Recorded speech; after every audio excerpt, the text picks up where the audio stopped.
Hello Internet, and welcome to my live reaction for Snow White with the Red Hair, chapter 126. When we last left our heroes, Ryuu helped brew a sort of anti-paralysis drug for Kageya, because everyone except Ryuu was paralyzed thanks to Kageya's paper burning from the previous chapter. Ryuu was given the antidote in the disguise of a painkiller from earlier, but as Ryuu was helping Kageya out of the burning greenhouse, Kageya slams the door behind him and stays behind to either kill the bandits herself or kill herself or do something. It's not entirely clear. But Ryuu goes and gets a rock to try to break the door down. He can't do it. But thankfully, that exact moment is when Obi and Shirayuki arrive to the greenhouse. Along with Eisetsu, took like a secret tunnel. So Obi busts the door down himself. Just as Eisetsu arrives inside the greenhouse to find Kageya there, they have this nice reunion, and then Obi, Shirayuki, and Eisetsu get everyone out of the greenhouse, including the two paralyzed bandits, when they are accosted by more of the bandits' allies. Obi and Eisetsu stay behind to deal with them, while Shirayuki, Ryuu, and Kageya go to find Shuu and Yozumi, who are still somewhere in the north.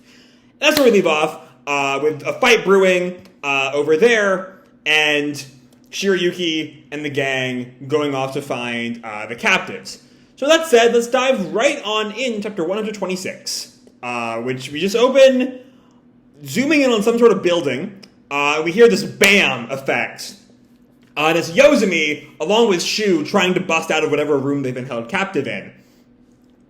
And Yozumi, because they're both sort of bloodied up, they took some damage when they were captured. Yozumi comments, "It's no good." And Shuu sits down as Yozumi goes on, "Though, if they're holding us hostage, why would they choose an inn?" And Shuu questions, "It's a gang? Probably a trap. They intended the attack on Lord Eisetsu's carriage driver and vassal to look like it was your work." Oh! Okay, so they're not tied up with the Hyades Knight Circle. Their goal was to make it look like Yozumi was responsible? Okay. And Yozumi agrees, "I think that's right. It's probably why they went so far as to use the weaponry in my division of the knights." And then Yozumi looks at Shuu. "By vassal, you mean me?" As Shuu responds, "If you think about it, they likely intend to kill me." And Yozumi's sort of shocked at how calm Shuu is about that. Then Shuu thinks, "If perhaps the girl that approached you, wearing the perfume, were to come here to you now, would you be able to keep your head?" Okay, what does Shuu think the bandits are going to make Yozumi do? Because that's the whole thing. Like earlier with Kageya, the bandits were like, "Hey, it would be a shame if some random girl were wearing the perfume near Yozumi," and he acted out of turn. And that makes sense from a more, like, social downfall standpoint. But I don't really see how that plays in here. Like, I mean, maybe he does something bad. He ends up being overly forward with her.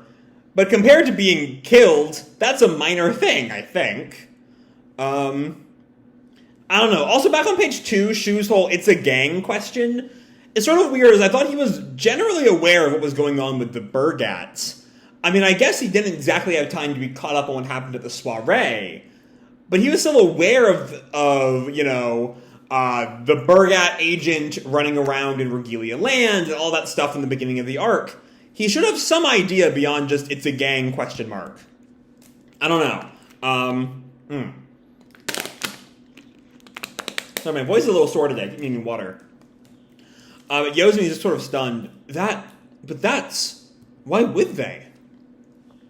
And Shuu goes on, "There's a deeper grudge here than you realize. It's entirely possible the girl's in a situation herself." And Yozumi finally answers, "The House of Cord." And Shuu looks at him, "What?" "It's what I wasn't able to tell you in the carriage. That's the name of her house. Cord, you said?" "Yes, I'm sure you know them. They're viscounts." I don't think we have any prior knowledge of the House of Cord before right now. So I don't know, like, are they allies of the Bergatts? Is it a sign that, like, she's actively working with the Bergatts because they're, like, a family thing? And Shuu reacts, "If that's the case," and then stops. "No. I see." And before we find out what exactly he means by that, Yozumi just comments, I hope Sir Ryuu is all right. And Shuu sort of deals with that. As someone, we see someone running and crashing against the door.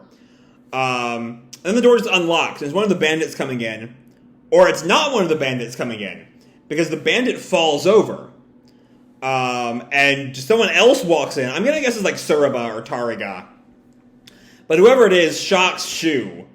And then we cut back to Shirayuki and the gang, which is the obvious reveal that it's not them. They're not exactly a violent crew. But that trio is spotted by more bandits, and they call out, "You there! Stop!" And Shirayuki looks back, and then we cut back to Obi and Eisetsu as the bandit quartet rushes them. And Obi tells Eisetsu, "Don't run away on me now. I don't intend to." And then we'd see someone knocking an arrow and shoots it right into one of the bandits. And he just falls over, stunning Eisetsu and Obi. And then this guy on horseback calls down, "Don't move! We're the Knights of Wirant." Okay, more knights, a different knight circle this time. Damn, my throat is killing me right now. I think it's whatever fucking humidity is in with this rain. It just feels dense and wet in my apartment right now. Oh no, it's not some random guy. It's Mitsuhide! Look at him! And Obi calls out, "Sir!" And Mitsuhide just kind of mocking. Oh no, maybe it's hard to tell. My initial impression is that he's one of the guys who saves Obi and Eisetsu. But then we see this Mitsuhide line, "You're quick to let your guard down." And then we cut to Ryuu and Kageya. Oh no, that's Mitsuhide with them. And then another knight approaches Shirayuki's group. "So this is where you got yourselves to." And Shirayuki looks at who it is in shock. Kiki! And it's Zen, who's also part of this group. "Your Highness." So he's not. So Zen is not with either group. He's running command further back. The messenger tells him, "We found a gang in the mountains and 5 people. Are they all right?" "Yes." And then this might be Zen's line still. "Do you really not know what's over where that smoke is coming from?" Oh no! This is the mastermind. Okay. So I guess what happened was, the Bergatt twins took the mastermind to Zen, and then I guess he's squealed like a pig. It's still it really feels like this is starting to wrap up everything now that Zen is here, now that everyone's sort of caught. This feels like the reinforcements that saved the day, and I still just don't really know what exactly the end game of this conspiracy was.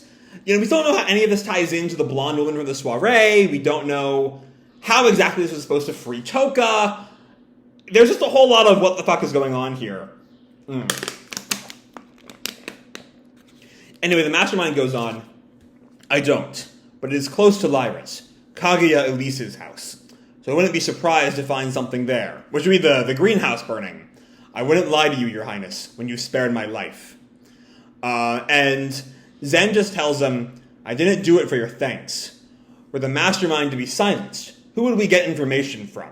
So he's just keeping this guy alive for, information. But the mastermind tells him, "It seems you are unaware, Your Highness. The Bergatt twins were the ones who worked behind the scenes." Okay. That's interesting. You would do well not to trust them so readily. We've seen it in the prior generation and the one before it. That house consistently births men who care only for their own self-interests and dominance. I'm not sure we should be trusting him, though, because, why would he tell the truth right now? But the mastermind goes on. "Rugilia is the same. By keeping their heads down until now, they've kept their name clean and aligned with the Wirant nobility. But the moment Bergatt lost its power, the young lord of Rugilia began fanning out his tail feathers. Once they heard His Majesty had entrusted the protection of Wirant to you, the younger prince, no doubt they sought an opportunity to be your counsel. In my case, I was blinded by my avarice, but I am aware certain of my acts were irredeemable, and that is why I hope you will listen to the words I say to you now." And Zen looks back at him, "To me?" And the man looks at him, "I wasn't aware you were talking to me." And the mastermind is a little confused for a moment, at Zen sort of seemingly ignoring him. as the mastermind tries to paint all of Rugilia, like Eisetsu as well, as a sort of self-interested, not to be trusted, which like Eisetsu himself kind of agreed with. If you look back at 121, I think, when he revealed the truth to Shirayuki and Obi. But anyway, Zen's sort of like almost mocking him at how little he gives a damn. But the man goes on, "What? The reason you won't listen is because you believe the words of a criminal can't be trusted, I assume."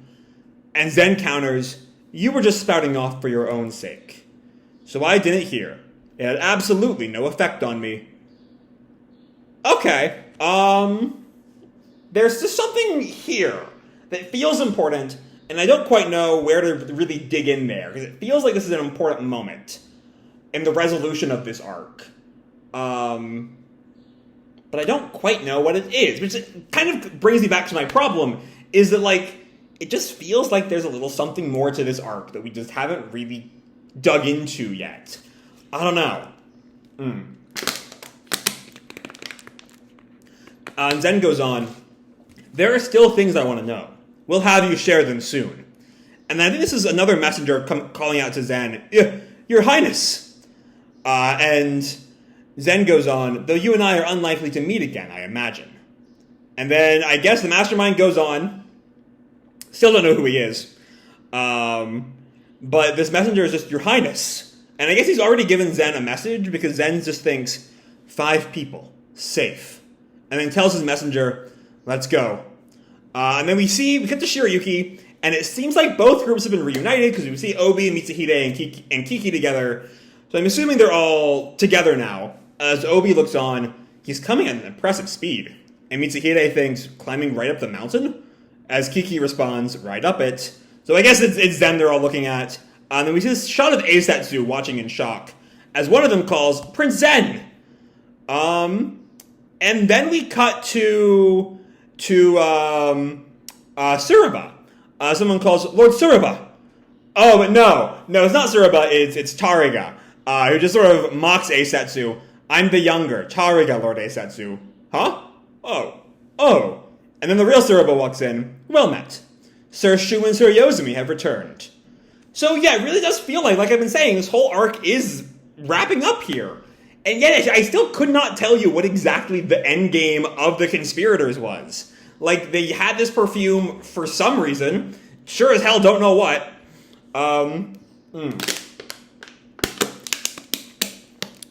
Anyway, Ryuu and Shirayuki are also there listening to this. And Tsuruba goes on, "And your driver, Sir Somagi, also still lives. He's currently on bed rest." And we see him in bed being cared for by a nurse. And Eisetsu bows his head in front of the twins and closes his eyes. And just we don't even get to hear the thank you, but a thank you is sort of implied there. As we cut to Yozumi and Shu's bed. As Yozumi sits up, "You're both alright?" And Shu, "Did Miss Shirayuki and Sir Obi make it back okay?" And it's Eisetsu and Ryuu who are here. And Eisetsu's just, "Yeah, you shouldn't be moving yet." But Shu sort of ignores him and focuses on Ryuu. "Sir Ryuu, were you hurt? I'm truly sorry you were brought into this." And Ryuu has this little moment of discomfort. "No, I'm..." And then he just collapses to his knees. And Yozumi's concerned, "Sir Ryuu!" And Ryuu looks up, "I'm okay." But just holds on to the edge of the bed, buries his head, and just lets out a "thank goodness." And Shuu and Yozumi watch him there, and Ryuu just passes out. This must be the same day. He's just had a very stressful day. He needs to take a nap. And Eisetsu tells the duo, "He went above and beyond." And Shu looks down, "Did he now?" And then Shu looks over at Eisetsu. "Oh, you got away with some scratches?" But Eisetsu rebuffs, "I'm in pain looking at the two of you covered in wounds. It could have been worse having not been rescued by Sir Tsuruba and Sir Tariga." And then Shu goes on, "It seems you also had a long night, Lord Eisetsu." Right, this is still the same, the evening after the soiree is where we're at right now. It's this past day has been 6 or 7 chapters, maybe 8 chapters, And in real world time, from my standpoint, like a year and a half. But anyway, Eisetsu takes a little moment at Shu's concern and then smiles. And then Yozumi goes to pick up Ryuu, and Eisetsu stops him. Oh, I'll take care of him. But Yozumi stops him. No, I can do it. And Eisetsu pauses for a bit before calling, Sir Yozumi. And Yozumi looks at him, my mother, right? And then we see a reunion between Yozumi and Kageya. Kageya goes to like check on him, and she just cries. Yozumi's in pain seeing his mother cry like that. And Eisetsu and Zen watch from a distance. And then I think this is Zen's line. Let's wait to hear from you until after tomorrow. You've all been on the move since last night. Lord Eisetsu will let us make use of his home. So relax for today. So maybe tomorrow and the next day we'll get like a debrief of like what the hell was going on this whole arc. Because it really does feel like we still just don't know what the villain's intentions were. And I feel like getting that at the very, like in the denouement of the arc, after everything is already settled, just leaves the previous chapters feeling sort of weird in the end. I don't know. It's just the fact that we still don't know why anyone did anything. It's weird, right? But either way, Obi just says, okay, and Shirayuki tells him, we'll do that then. And Eisetsu looks at the two of them. I'm sure the exhaustion will lay you out flat any moment. Would you like to but would you like to eat a little something before you rest? Maybe have a bath? And Shirayuki comments, yes, please. I was just starting to feel hungry. And Obi chimes in, me too. And Zen just watches them, this little smile. I'm trying to remember. When's the last time they were just like all openly together like this? Because they had their little rendezvous after Eisetsu's party at the beginning of the arc. But like, when was the last time they were just all together openly? The old quintet, the whole damn gang. They've been separated, like, half in Lyrius and half in Wirant for so long. It's happened once or twice since the time skip, right? I don't remember. It's been a while. But either way, later that night, it looks like Kageya is like telling everything to Zen and Eisetsu. There's someone in the background like writing all this down. What I did was to take on the role of a woman of status, to draw out the secrets of nobility and merchants, in exchange for remuneration. And Zen questions, were you a spy? Not something quite so prestigious.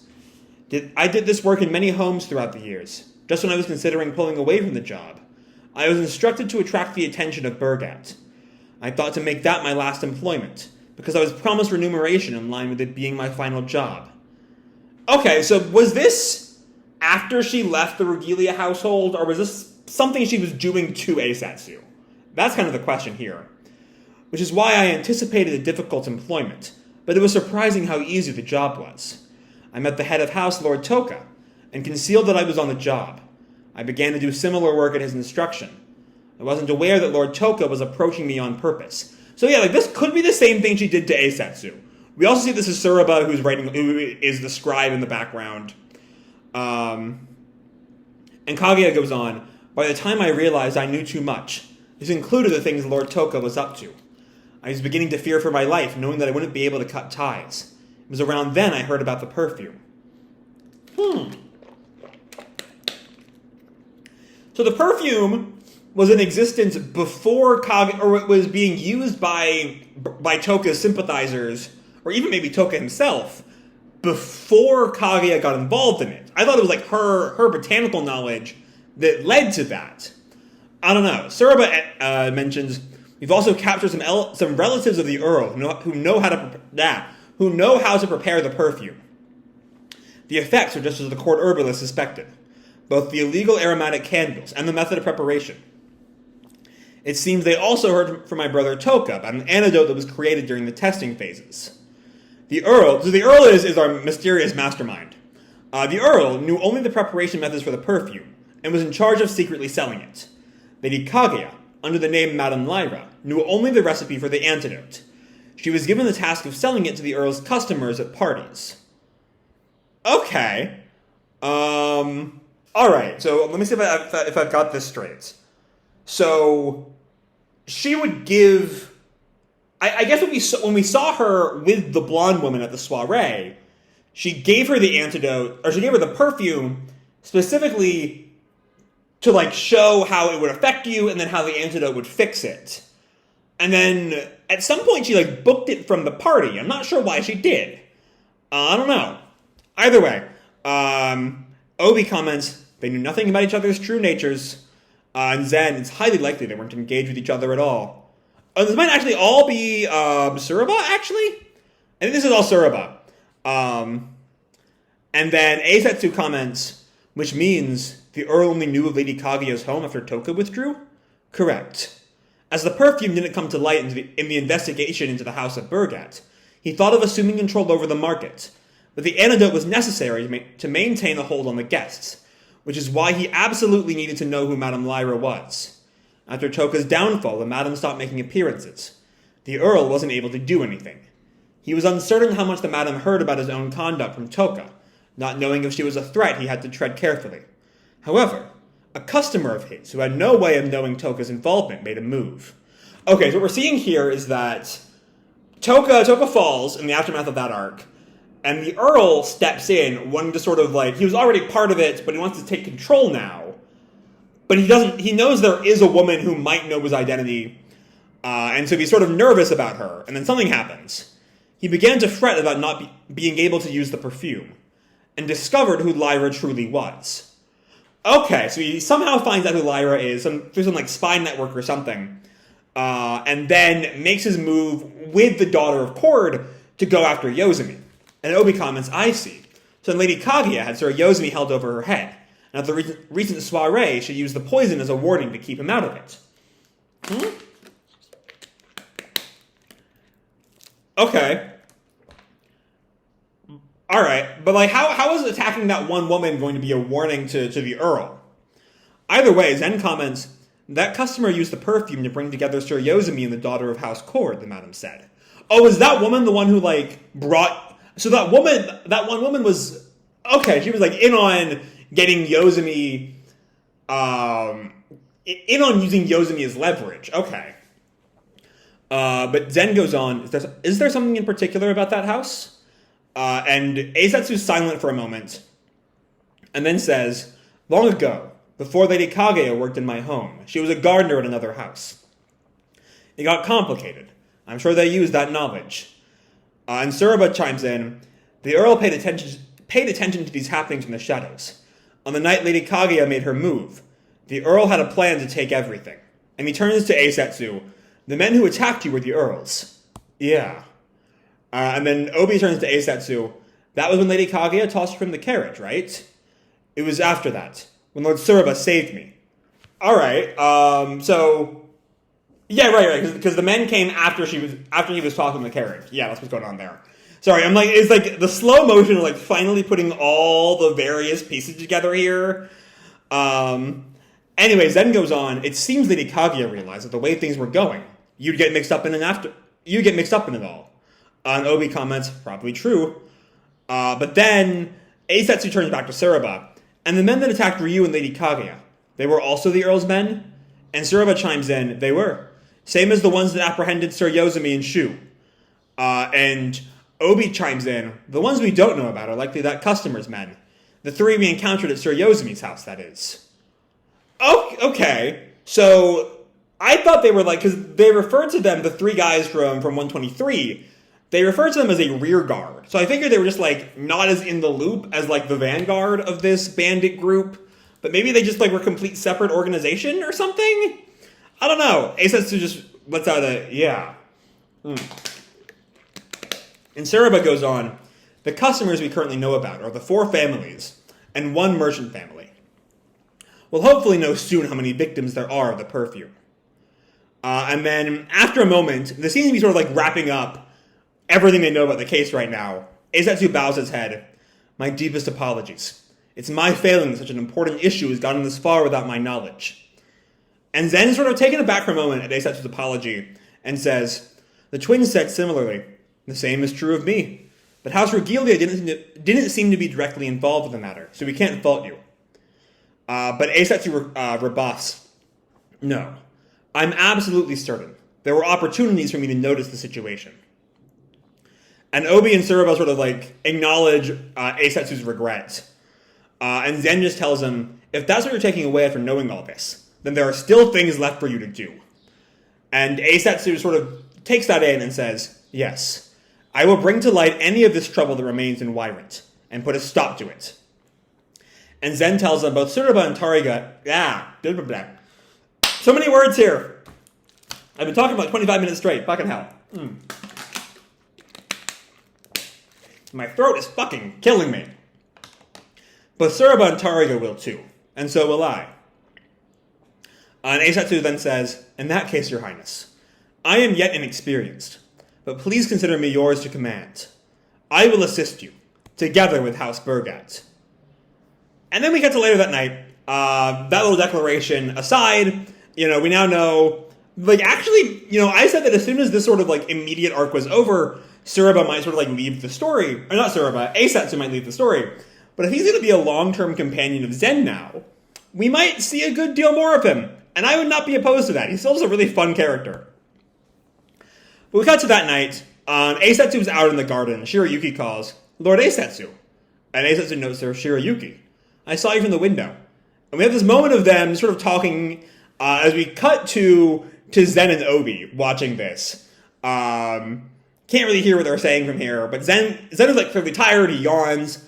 This might be the same day. I think this, or no, because they have a debrief. That might have been tomorrow. We might be at the next day already, possibly. From all of the hullabaloo of the last few chapters. But Obi comments, well done, young master. You're headed back to the castle tomorrow? And Zen tells him, yeah, I've done what I can here. We finished investigating House Cord, too. Okay, so we don't know what exactly happened with House Cord. Also, if Zen's leaving already, that, at a certain point, I realized recently that, when I was reading the series, when I was first catching up to the series, a couple years ago, and when I watched the anime in high school, I was a big Zen Yuki fan. But, it's been so long since we've had Zen Yuki content. Give me some Zen and Shirayuki just, hanging out for a while. That's what they deserve. At this point is what they fucking deserve. But anyway, we cut back to Shirayuki and Eisetsu's conversation, as Shirayuki says, Lady Kageya will be leaving tomorrow, I heard. And Eisetsu comments, yes, she's told us all she can. She is to be punished. Although I still haven't spoken to her myself. And Shirayuki looks at him in, shock. He should probably, sorry, Shirayuki still makes my Siri turn on sometimes. Anyway, then maybe you should turn in for the night, don't you think? And Eisetsu comments, yes. And the two of them turn to leave. And Eisetsu says, you should sleep too. Aren't you tired? But Shirayuki's just, you're out walking though. She's gonna stay with him for as long as he's out, I guess.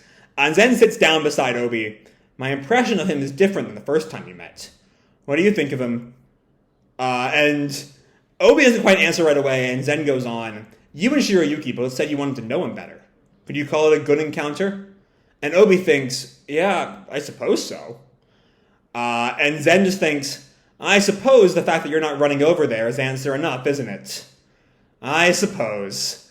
I think what they're getting at there is that they don't see Eisetsu as a romantic rival, I think. But also, Obi then says, he's a pain, so I'll let the young miss deal with him. I see. So maybe at least Obi's not admitting to that being the thing. I don't know, something about that seems a little false. But Zen goes on, Tsuruba said something about you being on high alert. And Obi comments, Tsuruba's a pain too. And then we have this moment back with Shirayuki and Eisetsu, as Eisetsu looks at her, and Shirayuki looks at him, and he looks away. And they have this moment looking out at the stars, as Shirayuki, I think it's Shirayuki first. Well then, let's get to sleep. Yes, let's. To be continued. Okay. So, I'm glad we finally got answers. I'll say that much. Because that is sort of, as I've sort of been saying the whole video, the ultimate problem with this arc is that the answers to its mysteries were just a little delayed. If we had had this knowledge a little earlier, especially the Bergatt scene in 124 would have hit a little harder. And, like, I feel like the stakes would have been more set, instead of now where, like, even at the very end, there was a sense of what is happening here. It's also, like, a bit of an anticlimax to the whole drama. You know, the knights swoop in and the day is saved. And, like, this isn't exactly an action series. I'm not really expecting a big fight or anything. And I find the action moments to be sort of the weaker parts of the story. So on one hand, I'm sort of relieved to sort of sweep that under the rug and get back to the more character-based stuff. But it does feel, after, you know, over a dozen chapters building up this plot, it's just sort of done with. You know, it's like Mitsuhide, Kiki, and Zen show up, and the bad guys are just sort of swept up in an instant. I mean, in a way, given what we know here, the arc was kind of over once the Earl was captured. Like, the bandits, if they were aware the Earl was captured, then everything would have just been done. The last couple chapters were largely based around a lack of communication, almost, or like a lack of speedy communication, which is not super damning, but, like, it's just a weird thing. It's a weird thing, this arc sort of has. Weighing it down is a little harsh, but just sort of hanging over it, let's say. There's also the thing the Earl says about not trusting the Bergatt twins or Eisetsu, and I'm not inclined to believe him. The only thing that would make me believe him is the fact that it's here at all, as this arc is ending, makes it feel like setup. Feel like maybe don't trust the twins or trust Eisetsu. And, like, maybe it's something we should, like, possibly keep in mind for the future, but I just don't really believe that they were in on it. I don't believe the Earl. I think he's full of shit. Like, maybe they were behind it before they sort of broke out of their brother's control, but I don't think they're behind any of this now. But yeah, there's some sweet reunions here, you know. Ryuu's relief at seeing Shuu and Yozumi alive is really sweet. It's a really nice little moment there. We don't linger on it too long. But, like, Ryuu's been through a lot. He has that relief, and then he just, like, instantly passes out. It's sweet. It's fun. I like it a lot. And then we had, like, the briefest of moments between Kageya and Yozumi, which, like, given how little time we've seen them, given how we just haven't seen them together at all, we don't need a big reunion for them. But, like, they're both happy, and it's nice. And then, only after all of that, do we finally get answers. And it does sort of, like, for all... At the very least, I had the impression, I feel like the narrative gave that impression, that this was there to further, like, Touka's return at some point. But that doesn't really seem to be the case. It felt like the Earl just, like, saw a hole in the market for this illegal drug, and now that his boss was gone, he was going to step in and take over. Which, like, isn't really the same thing. It ends up feeling kind of... not random, and it's not, I'm genuinely not down on this, and the way my words might make it sound like I'm kind of down on this. But it's just sort of, what's the right word for it? Sort of, I don't know. I just don't know the words to describe my feelings for this chapter. It's a surprisingly, I guess, isolated case. It's a surprisingly mundane case, which, like, I mean... The series is really good because of its focus on the mundane, I'd argue. But, like, I don't know, for as big as this spiraled into, it just feels kind of minor in the end. I don't know, and even with all this, we still haven't gotten back to will the Posterius be allowed in Oriold, which is the reason we came out here in the first place. Though I hope next chapter we'll get to that. And then we have this last little nighttime scene, which is cute. Zen and Obi sort of bonding, talking about Eisetsu and Shirayuki and the whole case, and how Zen is going to leave again very soon, which is a pain. And then Eisetsu and Shirayuki have just, like, slowly grown a genuine friendship, and it's distinctly not, like, shippable, in my opinion, but they're just, like, really nice. They just, like each other in a genuinely friendly way. It's good. It's just a good moment there. I like it a lot. But yeah, all in all, you know, I have my issues with the chapter, I have my issues with the arc's wrap-up, but overall, this is just it's a fun chapter. It's nice to finally have answers, whatever those answers happen to be.